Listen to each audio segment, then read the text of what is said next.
Hi, I'm Matthew Blades, and learned from people who lived it as a great partner, ASI, or Advanced Systems Integration. They design and install cutting-edge audio and visual equipment. This woman-owned small business is big enough to find a solution for your next corporate build-out or school project, and can even slide in to service your existing system. Bring in ASI and 2 decades of AV experience. I hope you'll visit their website at asi-av.com to see their gallery of work. I thought to myself, I never want to go back to email. I never want to go back to my phone. What a waste of time. What a waste of life. I felt this as strongly as I've ever felt anything. It might seem odd to describe something as immaterial as the internet as heavy, but that's how it felt to me in that moment. Like there'd been a vast weight on my back and I had sloughed it off. That, my friends, is a little excerpt from Stolen Focus, the book from Johann Hari, which is out today. It's the 3rd book, and if you know anything about Johann, you know that he spends 3 years researching every book before he puts it out. And this one is all about how our focus has been stolen from us. Let's jump right into my conversation with Johann Hari. And there was a bit you did about depression.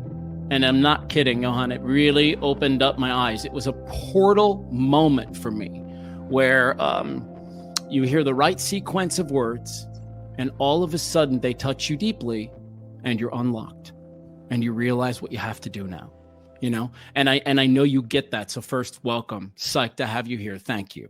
Oh, I'm so happy to be with you. I'm so happy to be here. You were on the stage one time and you said, you're not a machine with broken parts. You're a human being with unmet needs. Yeah. It's such a powerful line. Oh, thank you. Yeah. It was a hard journey for me to come to that. You know, for every book I write, I've written 3, there's always a question that I want to answer that to me is genuinely a mystery.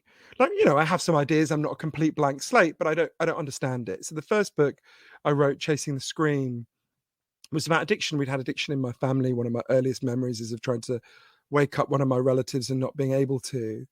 And I wanted to understand, well, what causes addiction? What can actually help people with addiction? Is there anywhere in the world solve their addiction crises? It turns out there are some places, and we're doing basically the opposite of what they did. For my book, Lost Connections, I wanted to understand, you know, at the time I wrote it, I was nearly 40. And every year that I'd been alive, depression and anxiety had increased in the United States and in Britain, where I'm from, as you can tell from my weird Downton Abbey accent. And I wanted to understand, well, why, right? Why is it that every year that passes, depression and anxiety have gone up? Does that tell us if we follow the trail from that question, can it teach us anything about how to solve it? And in my most recent book, Stolen Focus, I wanted to understand why so many of us are struggling to focus and pay attention, particularly our children, and what we can do about it. So my method is always the same. I basically go on a really big journey all over the world. I interview the leading experts in the world. I sit with them for a really long time. I study their research in great detail, and I ask them, and I just try to figure it out. And I keep going back to them, going, "Wait, have I understood this bit right? Did I understand that right? What about this bit of evidence?" And gradually, I build up a picture of what I think are the causes of the problem, and most importantly, the solutions.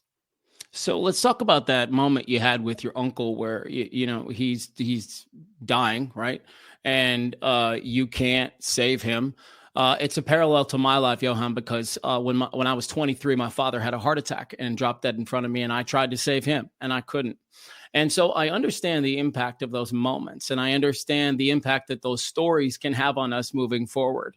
And it wasn't until somebody recently looked at me in the eye and said, you know, you're a transitional character in your lineage. It's your job to start rewriting the script. It's why you're here, buddy. And when I had that light turned on, and it seems to me almost maybe you had a similar light turned on, having a traumatic experience, going through your life, maybe wondering why it all happened. And then eventually you must have been in the middle of lost connections and felt like, okay, this is why it happened. This is why it all went down. So I could be here in this moment writing this book for so many other people. Does any of that ring true to you? Yeah, you know, there's this line that the Persian poet Rumi said. He said, "The wound is where the light enters you." And I think about that a lot because I experienced a lot of trauma in my childhood, and I don't recommend it. You know, Me neither. I wish it hadn't happened, but I do think for some people experiencing those traumas, Ernest Hemingway said that war breaks everyone, but afterwards you're strong in all the broken places. And I think there's something about childhood trauma that's like that. For some people, I think for me, it gave me an ability to be present with other people's pain in a way a lot of people can't be. And to maybe this is self-aggrandizing or bigging myself up, but I think it gave me at least the determination to try to travel to the heart of the pain and try to understand it. So I think you're right. It's difficult because, of course, it's also very painful, right? It's very painful, and you don't want to romanticize the pain because I don't think that helps anyone. But I do think we can learn from these things, and they can help us to be, James Baldwin said, the only use for your pain is if it can help you to understand other people's pain. And if it can do that, it can help you to overcome it. And I think there's a profound truth in that. And I think about, for all of my books, there's always some amazing person many amazing people I get to know. People who are doing incredible work. There's a woman called Lenore, who I write about in my new book, Stolen Focus, who has discovered an incredible method for restoring children's ability to focus and pay attention and restoring their mental health more generally. We can talk about the specific technique if you want. But there's a moment, and this happens with all my books. Lenore emailed me yesterday. I have to reply to her. I've been doing interviews all day. And she said, people have started emailing me to say, how do we join you? And for me, that's always the most wonderful moment in the writing of a book. It's when I've found someone in the world who's doing amazing work. Yes. And I've been able to be the connecting thread between that person and I'm sure you've had this experience with your audience. Yes, I love it. You're saying the greatest part about your job, buddy. This is the greatest part about what you do, right? Yeah, you get to say to someone, you've got this problem. Loads of other people have this problem. Yes. Here's a person who had this problem and began to solve it. And for me, that's the most, I think about so many of the people I've got to know. Professor Bruce Alexander, who did an incredible experiment that has transformed how we think about addiction. And I've helped really amplify his message, right? I'm not an original thinker. That's not my talent, but I am good at helping explain things to people. I think partly because of my childhood. I grew up in a very traumatic environment with a lot of violence and madness where I had to be the voice for some of the crazy people close to me. I don't mean crazy in a pejorative way at all. I mean it in a loving way. And I had to translate a lot of the things that were happening. And I think that made me be a better communicator in exactly the way we're talking about. So yeah, these moments where, and it's also about explaining to people, we're in such a pessimistic moment for all sorts of obvious reasons your listeners and viewers don't need me to explain. And explaining to people, we're not trapped. These problems are real. They are huge. We're affecting all of us. Think about the attention crisis. The average American office worker now focuses on any one task for 3 minutes, right? Our attention has profoundly degraded. This has a terrible effect on us. Think about, so to anyone listening, think about anything you've done that you've ever been proud of, whether it's setting up a business, being a good parent, learning to play the guitar. That thing you're proud of took a huge amount of attention and focus. And when attention and focus break down, your ability to solve your problems breaks down. Your ability to achieve your goals breaks down. You become kind of like a stump of yourself, sensing somewhere what you might have been, but feeling like you can't get there. So when you think about a problem like that, saying to people, but I went to places that solved this problem. I found in France, they built an amazing solution to this. In New Zealand, they built an amazing solution to this. In Long Island, they built an amazing solution to one aspect of this problem.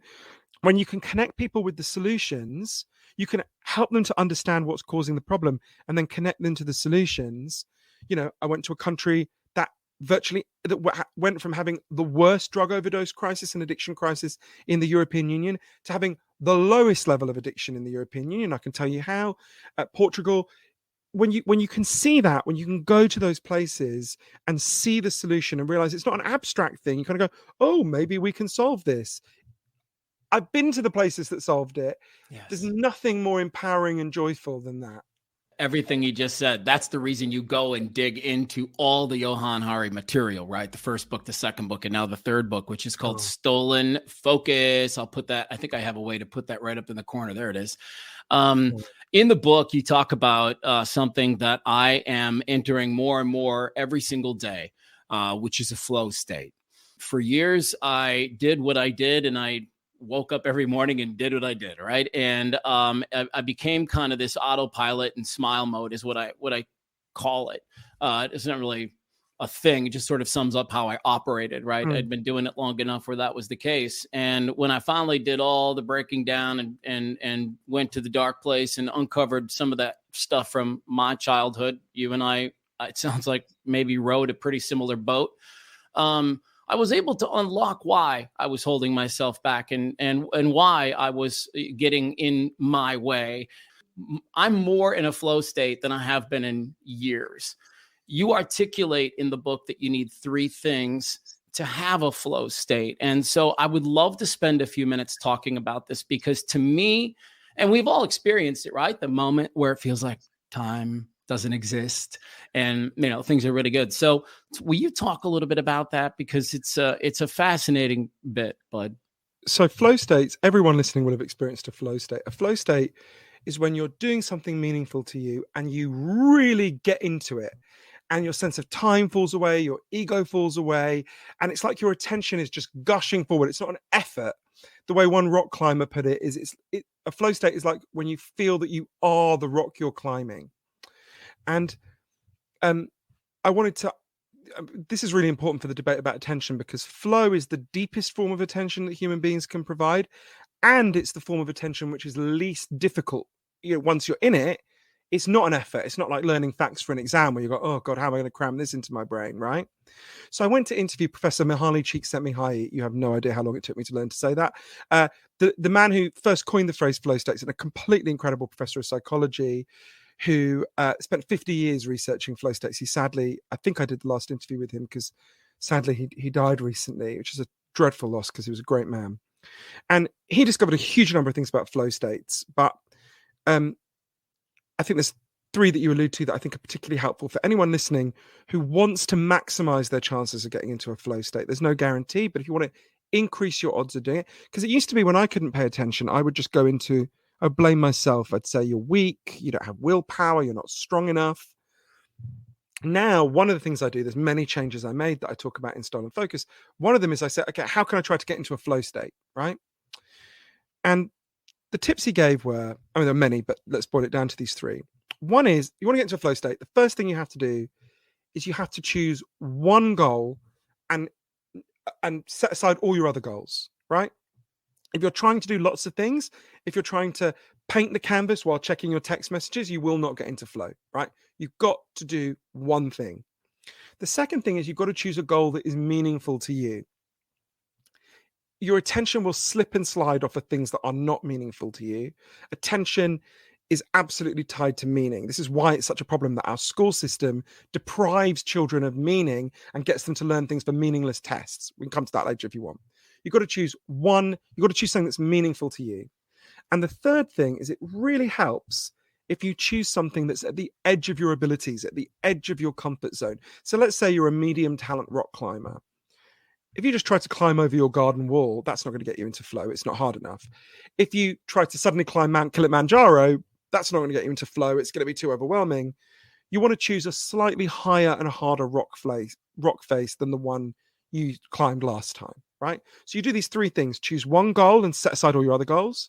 Make sure it's a meaningful goal to you, and do something that's at the edge of your comfort zone. When you do that, you massively increase your chances of getting into a flow state and being able to pay. It's like a gusher of attention that exists inside all of us. But a big part of what I argue in Stolen Focus is I think there's strong evidence that we are living in a real crisis of attention and focus. And I go through 12 reasons why this is happening to us, why we've got into this state. And one of them is that our flow states are being chronically disrupted. There's a lot of evidence about this in terms of the harm that interruption does to our attention more generally. I went to interview a man at MIT, one of the leading neuroscientists in the world, named Professor Earl Miller. And he said to me, look, you've got to understand one thing about the human brain more than anything else. you can only think about one thing at a time. That's it. This is just a fundamental limitation of the human brain. It has not changed significantly in 40,000 years. It ain't going to change on any time frame you're going to see or me. You can only think about one thing at a time. Multitasking is not a thing. Well, we've fallen for a mass delusion. You're totally Right. right, which is the average teenager now believes they can follow 6 or 7 forms of media at the same time. So what happens when Professor Miller's colleagues get people into labs and get them to think they're doing lots of things at the same time? So what they discover is you're not doing lots of things at the same time. You are juggling very rapidly between tasks. And your consciousness kind of papers over it. You don't realize, but you're juggling. And it turns out that comes with an enormous cost. The technical term for it is the switch cost effect. When you try and do lots of things at the same time, A, you won't get into flow, but B, you will do everything you're trying to do much less competently. You'll make more mistakes. You'll remember less of what you do. You'll be less creative. The way Professor Miller put it to me is we are living in a perfect storm of cognitive degradation as a result of constantly switching, and partly because we're using devices that are designed to maximally interrupt us. They don't have to be designed that way. We can fight back and get them designed in a different way. So I think you're totally right that flow is essential, and we are living in an environment that is chronically disrupting our ability to flow. And that's the reason that I bring that up is because a lot of people, myself included, have that tendency to feel a little off, or, you get into a rut or a funk or whatever you guys want to call it. But I like to think about it like, well, you're just not in flow. There's not enough flow in your life. And so how do you increase that flow in your life? As you go throughout the book and you talk to some people and we wrap up here in the next few minutes, I just want to ask you, did you figure out or find out ways where we can be more helpful with our kids, where maybe we can be better in schools with our kids? 100%. What can parents do? Because we're all driving with our children as they're on their phones, or their kids are in the back seat and they're not talking to each other. They're on their phones. It's driving all of us nuts. What did you learn? So the last quarter of my book, Stolen Focus, is all about what's being done to our children's attention and how we can protect them from the factors that are invading their attention. So I talk about loads, but I'll just home in on one to be able to explain it in a little bit. Great. Buy the book if you want the others. For every one child who was diagnosed with serious attention problems when I was 7 years old, there's now 100 children diagnosed that way. And that's because this is identifying a real problem. For some kids, there's a biological contribution, but something much bigger has happened.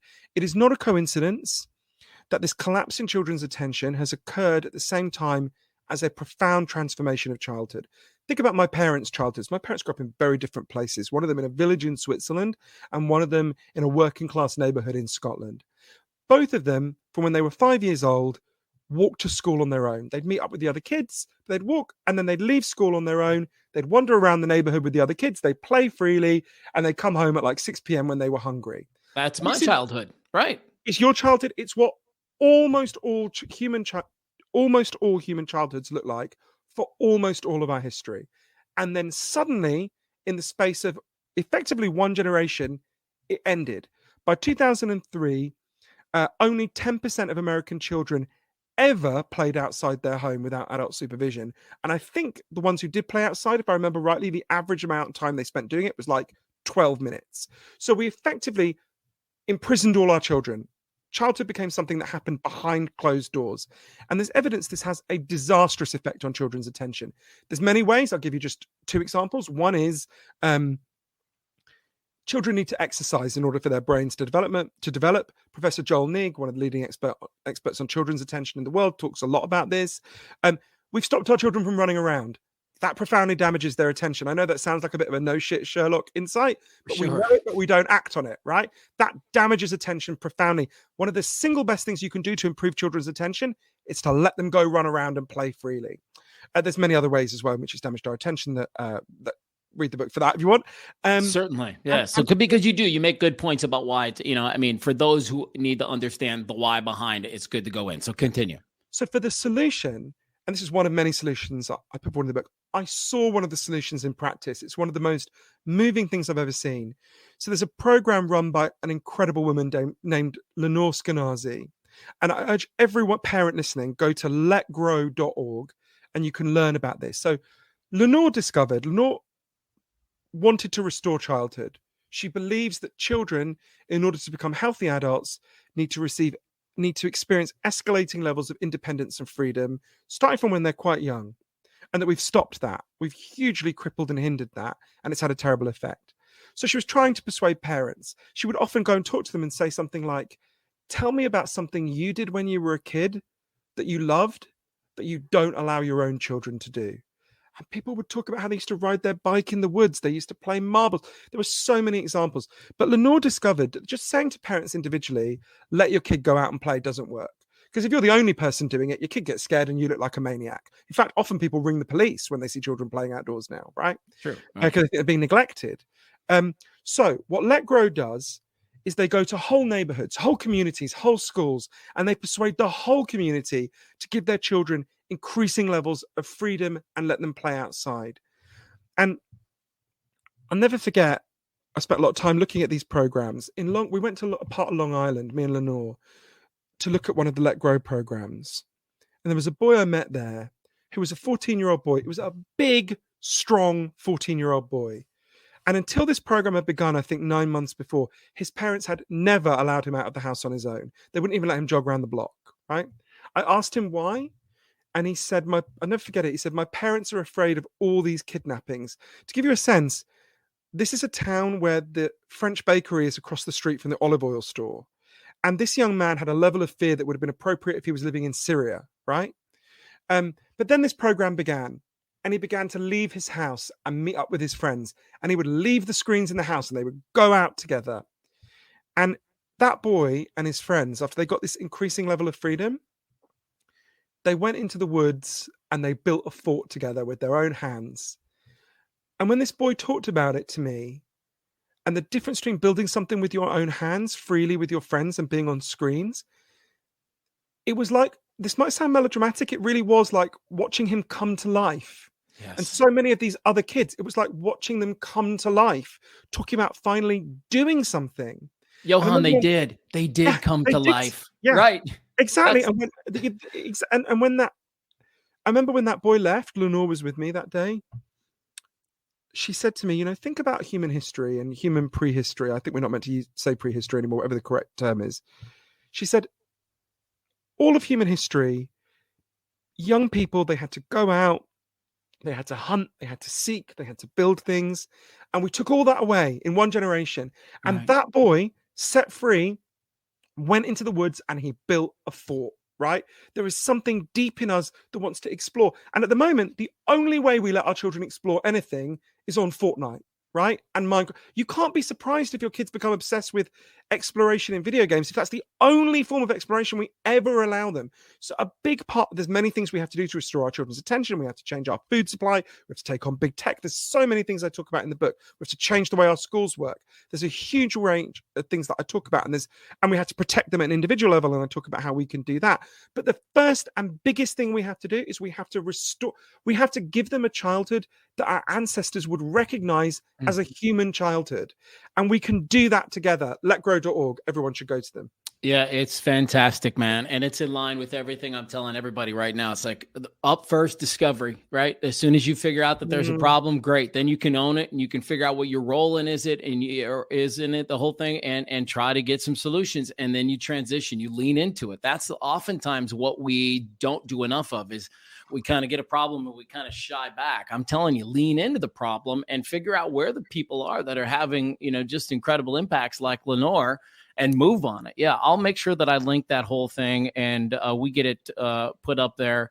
And you should have her on your show, Matthew. She's I'd love to. For all of my books, remind me and I'll introduce you to her. For all of my books, I just find these, I'm so lucky I get to know these incredibly heroic people who are identifying the problem and building solutions to it. And for this book, I met so many of them. For all of the 12 causes that are damaging our ability to focus and pay attention, there was many people, but one particular individual I got to know who was just doing the work and doing it in such an inspiring way. And so I always think, someone like Lenore, I always think when I'm writing a book, I think, God, if everyone could meet Lenore, we would solve this problem. So The best I can do is make it so that everyone who reads my book feels like they've met Lenore, and then they can begin to solve the problem, right? Oh, I love it. There's a reason 70 million people watch this guy talk on TED Talks, and the books have all been bestsellers, man. Johann, I really do thank you for your time and for your effort. I understand that the last 3 years must have been very trying. There must have been some personal ups and downs and some personal discoveries that came along with writing a book like this. Starting first and foremost with the 3 months of isolation without any tech to start the project, right? So I know there was a lot involved in this. And then I also would be remiss if I didn't say thank you to Christine Johnston, who put us in contact and made this whole thing happen tonight. You know, we appreciate everybody who makes the world run, and that's just an extra special person. So more to come from you and I. Would love to have a part 2, and please, let's anytime. Totally my pleasure. I'm going to go and eat so much food now. I haven't eaten anything all day. Oh, take care. Brilliant. Cheers. Stay in touch. Thanks. I will. All right. Bye-bye. Johann Hari's great, isn't he? Oh, he's really one of my favorites, and he's really fascinating to listen to when he gives his TED Talks, too. I encourage you to check it out if you haven't already. He's got a couple of books, as I mentioned in the interview. Chasing the Scream is a must-read about drugs, and then Lost Connections, another must-read about depression and anxiety. And his newest one, Stolen Focus, starts out with 3 months of no tech in his life, simply hacking away at a broken, busted-up laptop. And that's just the beginning of the journey. Stolen Focus is the name of the book. And then remember, he mentioned that website for kids, and it's called letgrow.org. Lots of good stuff on the way. I hope you tell a friend or two that we're doing what we're doing over here, and I encourage you to share things along the way that you see fit. Okay, you take care of yourself, and I really appreciate you being here. Remember, there's nothing wrong with you. You're not broken. You just need to step into your life's purpose more. Go do that. Thank you for listening to Learn from People Who Lived It. A reminder again that ASI, or Advanced Systems Integration, designs and installs cutting-edge audio and visual equipment. This woman-owned small business is big enough to find an AV solution for your next boardroom, classroom, council chambers, or courtroom. Bring in ASI and 2 decades of AV experience. Visit ASI-AV.com to see their gallery of work.